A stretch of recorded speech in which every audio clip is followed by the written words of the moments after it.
Hello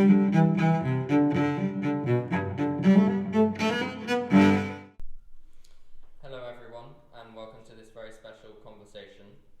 We are deeply privileged to be joined today by one of the foremost leaders within the Catholic Church in England and Wales, Cardinal Vincent Nichols. As the Archbishop of Westminster since 2009, Cardinal Nichols has led the Archdiocese with unwavering commitment and has a wealth of experience in this area.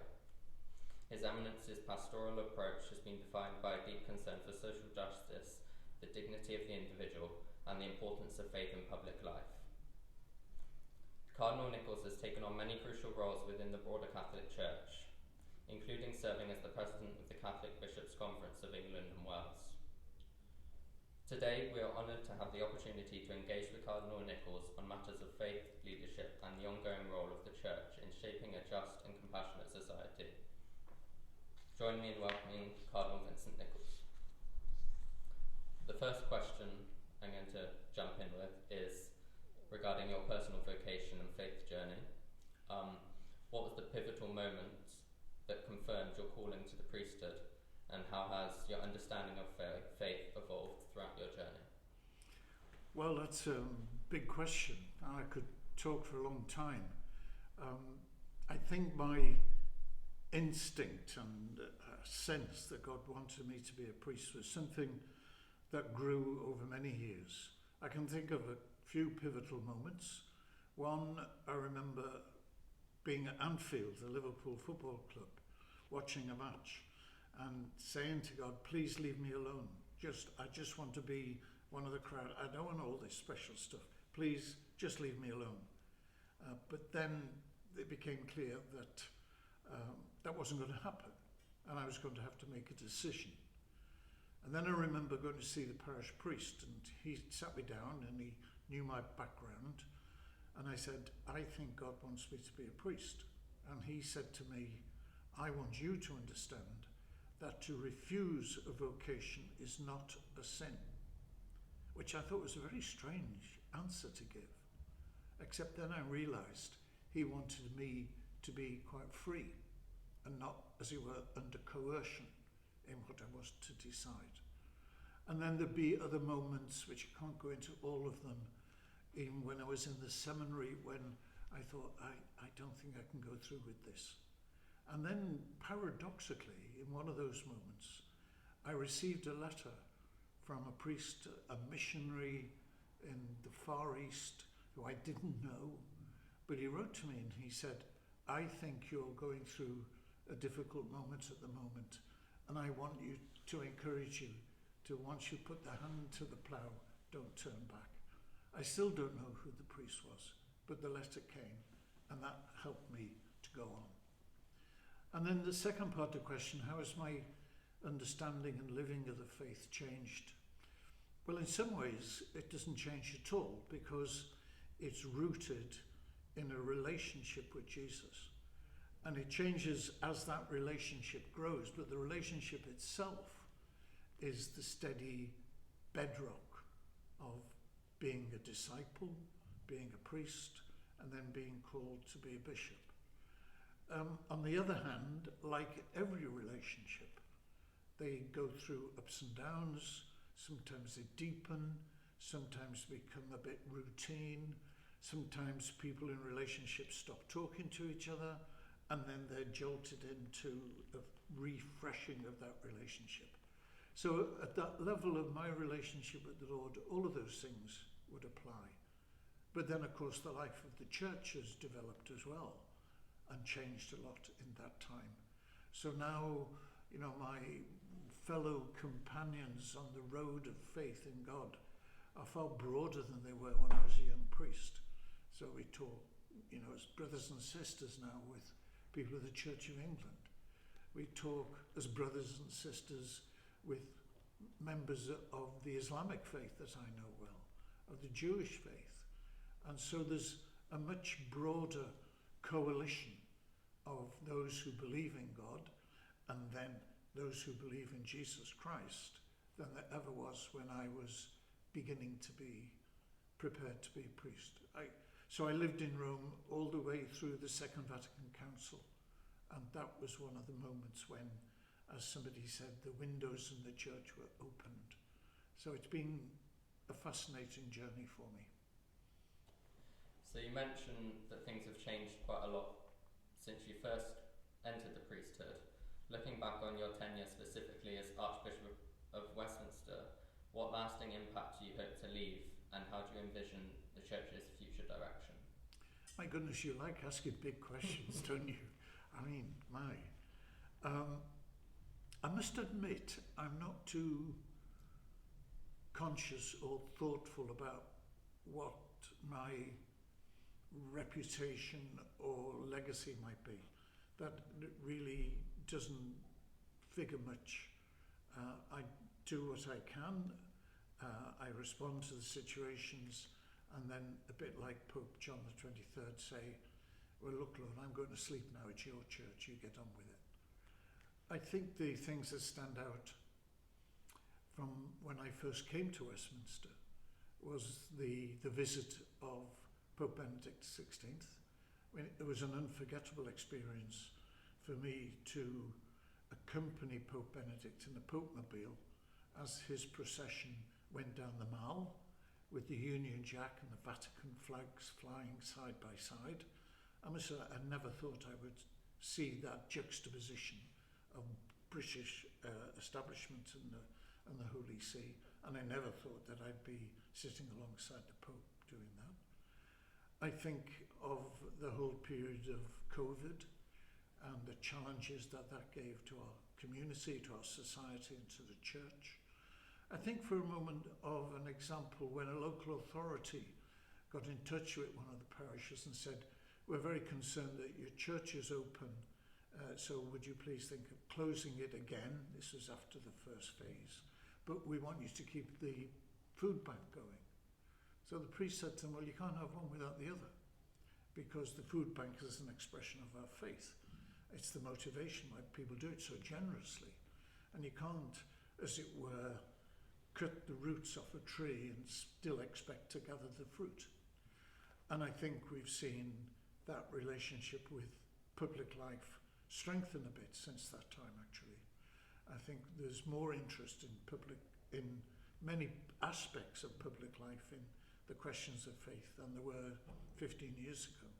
So this morning I've been talking to 100 journalists in News Corporation, personally about my journey of faith, about some of these things, off the record, unless I chose otherwise. And they were there. There was a big crowd, and it's good to be put round the network of the corporation again on Friday on Zoom. So there's interest. And therefore I think I'm quite hopeful about the future, actually. What I also sense, but you would know better than me, young people come to the church. Our church attendance is going up again.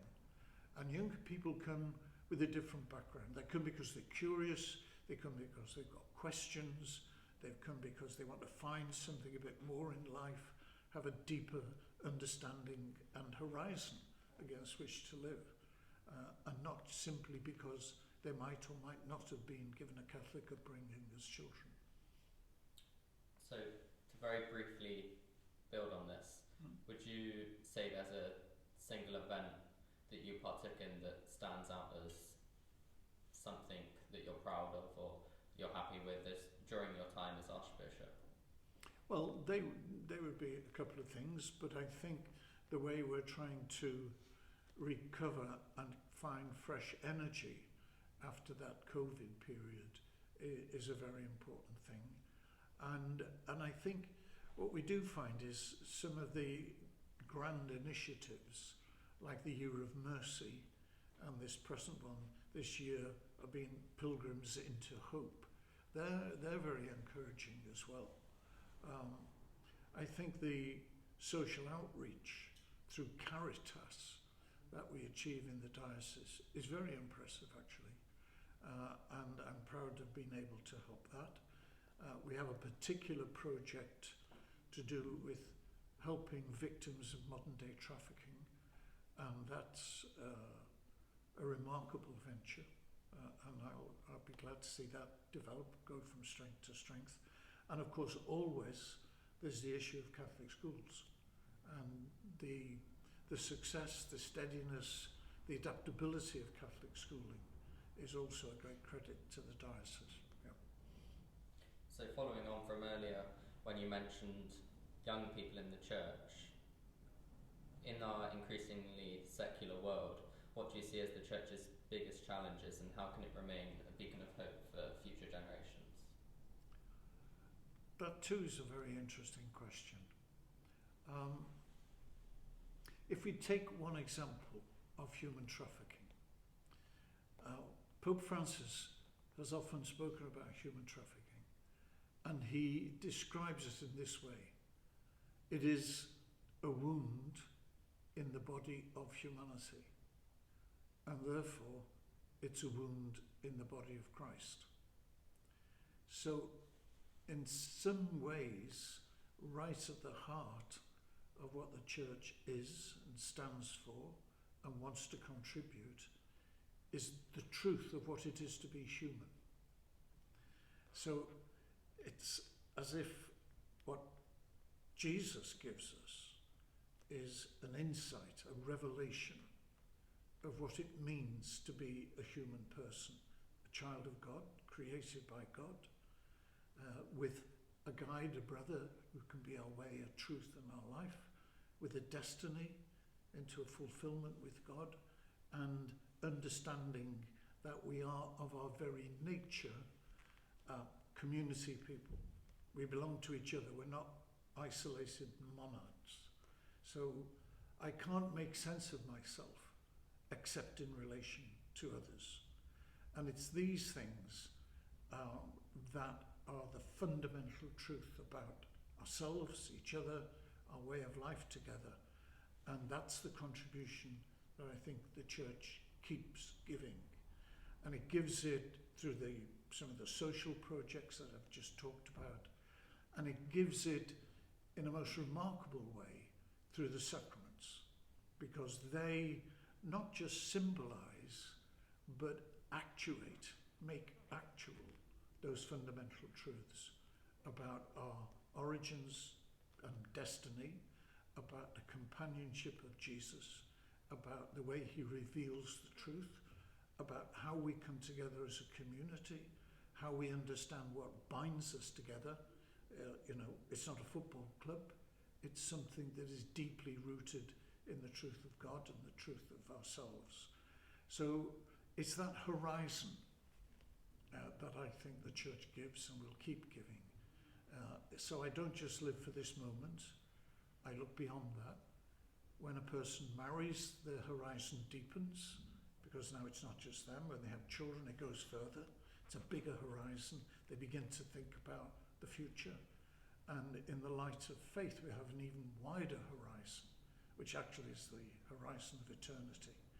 And as long as those horizons keep opening, then the tendency that we have, which is a bit fed by some of the digital networks, that somehow I'm a world unto myself, is broken open and demonstrated not to be true. Most people know it's not true, but they need pathways not to get trapped in that individualism. That's a very interesting point about how the sacraments aren't only the distribution of God's grace, but also a method of coming together as a community. They're a demonstration of who we are. Yeah, they're a demonstration. And it's quite interesting here in this city. There are 230 parishes in this diocese. And I doubt if there's one of them in which, the totality of the congregation is white. In most parishes, there can be 30 or 40 different nationalities present, different cultures, different ways of food, different family structures, but they're bound together as a symbol, as a sacrament of salvation in the world. And it's there that I think in our Catholic parishes, you see most vividly reflected the people who walk alongside each other in the street. In this city, you can't walk across the road and simply see, if you like, native Britons. It's a city of many, many nations now, and we're a church of many, many nations. And in that sense, there's a demonstration, an exemplar, there's a living lesson in what it is to be a human person. My next question moves quite far away from previous topics, and that is on the topic of dealing with egocentrism. In a world that often emphasizes individualism, how can the church and church life help believers focus on humility and communal responsibility, as you just mentioned, over personal achievement? Now, I think in some ways, a very short answer to that question is by helping people and ourselves to understand that we're not God. Once you accept, as it were, the limitations of human flesh, to want to put it in a strange phrase, but once I accept that I'm not the fount of all knowledge, and I'm not the fount of all goodness, and I'm not got all the answers, then you begin to say, well, where will I find them? Or where will I find a way towards them? And then you begin to look around you at other people who have their own insight, expertise. You begin to look around at how you relate to those people and what's going on in your heart. Is it constantly defensive about views you don't at this moment agree with? Or is there an openness to learn? But most of all, you look and say, it's God who's God. It's God who has the overall vision. And in Jesus, we're told over and again that he brings all things together because he's the action of God through whom all things come into existence. Now, once you've got into those perspectives, you can't for 1 minute think that I have all the answers. But what happens today tends to be we dwell, as they like to say, in echo boxes. We listen to the opinions of people that we agree with, and we reject those that we don't agree with. And eventually that's pushed along until we want to cancel those that we don't agree with. And the funny thing for me is that this is often done in the name of a liberal attitude. And in fact, what we're seeing at the moment with this woke kind of mentality and cancel culture is what we're seeing is that it's exactly the opposite of what is healthy for human beings. It's exactly the opposite of what I'm called to be. And it's destructive. It's destructive not just of community, but of the people, all of us, if we get caught into those hostilities. So I think humility is a good counter to individualism. But it's humility in a joy, because the joy of it is I'll learn, I'll be given something. Everybody I meet today, I may well be given something that I hadn't thought of, that I hadn't realised, that I'd forgotten. They remind me of this, they prompt that. But if I'm closed, I think I've got it all. I'm impoverished, actually. So his word is real riches lie, and they lie in human wisdom, in our capacity to be with each other, and they don't. Human wisdom doesn't lie in bank accounts, frankly. You mentioned the issue of living in an echo chamber. Do you feel that interdenominational and even interfaith dialogue is the best way to avoid falling into this trap? Well, like most things, there are two edges. In one sense, it is exactly the right thing to do, because it's part of Catholic faith that the seeds of God's grace are to be found in many places. And yet, on the other hand, it's one of those areas in which the strength of conviction can be weaponized. And so the contrast and the relationships between faiths in particular can be turned into hostilities. So, I mean, a good example would be that terrible killing in Southport. So what happened? Through the echo chambers of the internet, it was misconstructed, and therefore those with certain convictions were geared up for hostility. Public debate about interfaith relationships became very toxic. And yet, on the ground, the people of Southport the next day went out as families with children to clear up the streets. The bricklayers went to the mosque to help repair the walls and the structure. So what was actually on the street was very different to the product of the internet echo chambers. And I think, handled correctly, finding shared objectives, working together respectfully, interfaith work is very important for building up society. I mean, I went with some Muslim leaders to Newham, one of the London boroughs, and we spent the day visiting social action initiatives, all of which were interfaith. And that's the story we need to understand, that all over this country, people do that. And even if it never gets into the newspapers, that's part of the reality, a very positive part of the reality in which we live. I think this links on quite nicely to the next question, which is about the Church's role in social justice. What do you see as the Church's most pressing responsibility in the area of social justice, and how can individual Catholics be inspired to actively engage in these causes? Okay. Somebody said to me once that the relationship between a church, and especially in its leadership, and a political system is quite subtle. They said it's a bit like an arc light, where you've got two filaments and the light is generated by the flash of power between the two. Because the point they were trying to make was, if these two things are too far apart, there's no light. And if they're too close, there's no light produced. So, as it were, the relationship between churches as institutions and establishments and leadership and a government or a national identity it's quite a fine judgment. And I think, the Catholic Church as a whole is very well served by the role of the Holy See, because that does two things.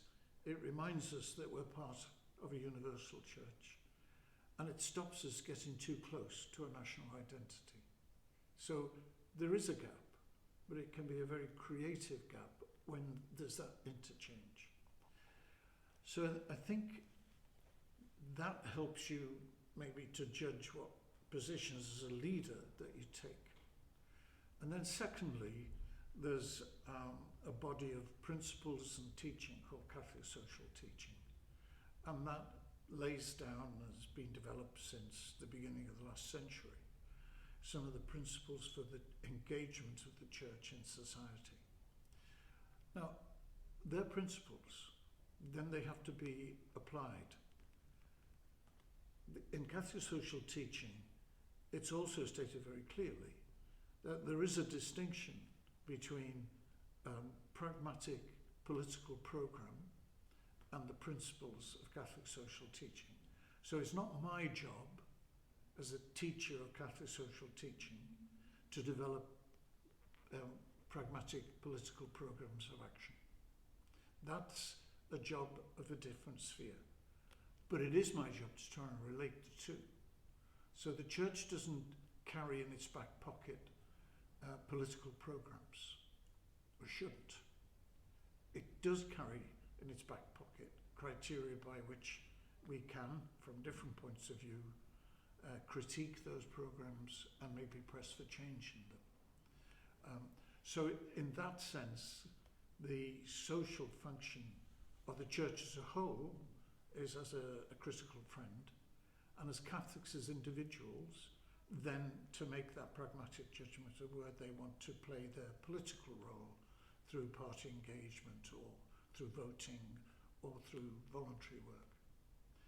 So it's not a single answer, it's a kind of graded answer, depending what role a person has.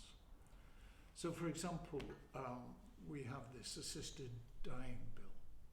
Now there's no doubt at all that the principles on which that bill is based are contrary to Catholic teaching, and therefore I believe contrary to the real important truths about humanity and about a person. I can say all of those things. If this was put to the vote, as the Pope said, everybody must vote according to their conscience, and that conscience should be formed by the teaching of the Church for Catholics, and hopefully should be aided by those who listen to it, listen to those arguments.